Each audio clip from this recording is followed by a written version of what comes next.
All right, good morning, everyone. I will be tackling about the UC3.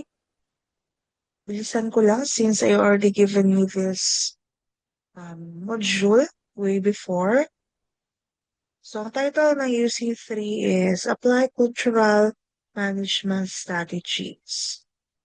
So, here in applying cultural management strategies, it is the manipulation of cultural practices for reducing or avoiding pest damage to crops.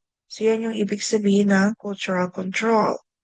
It is also defined as control of insect pests through adoption of ordinary farm practices in appropriate time in such a way that insects are either eliminated or reduced in population. So to simplify, cultural control is just adoption of ordinary farm practices. So in this module, meron akong advantages and disadvantages na state dito. So you memorize this. Yung advantages and disadvantages ng cultural management strategies. And since CC3 or the cultural control is the adoption of ordinary farm practices, so I mentioned ilan ba to? Number 1 hanggang number 15. Yeah, number 15. So, you also memorize this kasi itatanong sa inyo kung ano ang mga example ng cultural control. So, pag tatanong yan sa inyo, ang answer doon is land preparation, tilling and cultivating the soil, crop rotation, and so on. So, dito tayo sa crop rotation. When we say crop rotation, itatanong din sa inyo kung ano ang ibig sabihin ng crop rotation and kung ano ang mga examples. Ito, ang mga examples ng crop rotation and bakit tayo nagkakaroon ng crop rotation. Ano ang mga examples ng crop rotation? Ito, nandito siya. So, ito din yung example niya. Rotation system ng crops. Yan.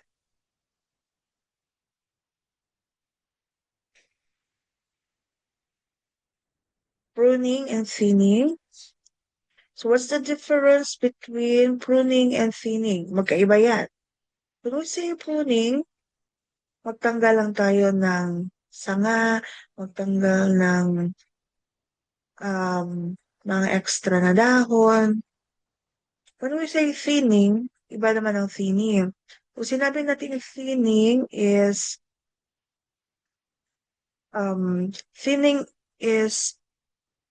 example yung sa okra ninyo na tinanim, di ba masyadong magkadikit yon.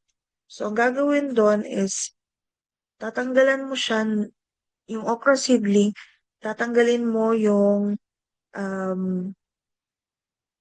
seedling na hindi masyadong healthy para mag-remain na lang doon sa soil is yung healthy na seedling. So, from the word thin, kuhaan mo siya. Yan. Clean culture, water management, fertilization, use of clean seed. Diba, you have already observed na yung mga seeds na nasa pakete is may kulay. It's because yung mga kulay na yon indicates sa mga seeds na merong nilagay doon para hindi kainin ng pest ang mga seeds. Healing up, so this is itsura ng healing up. Ano ang ano ang purpose ng healing up nandiyan din. We'll also have trellis, weeding or the ibot-sagbot, the mowing, gamit ang mower, sanitation. Ito, important ito, tatanong yan. Ito yung tanong. What sanitation practices may be employed to control vegetable pests? What pests may be controlled by such practices? So my answer din dyan. Next, we have the soil fertilization, soil sterilization and solarization. So hindi UC1, see soil sterilization and solarization ha. Next, we have the mulching.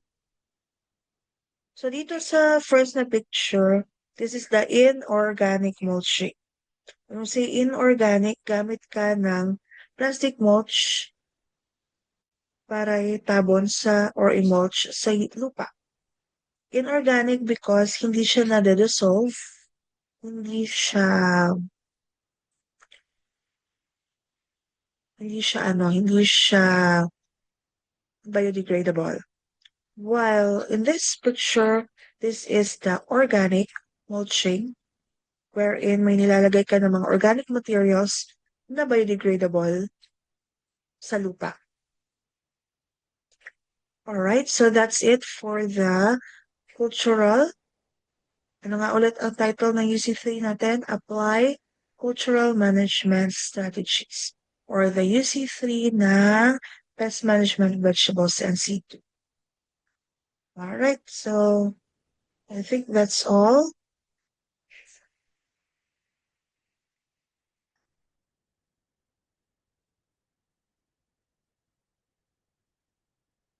That's it for UC3. Thank you.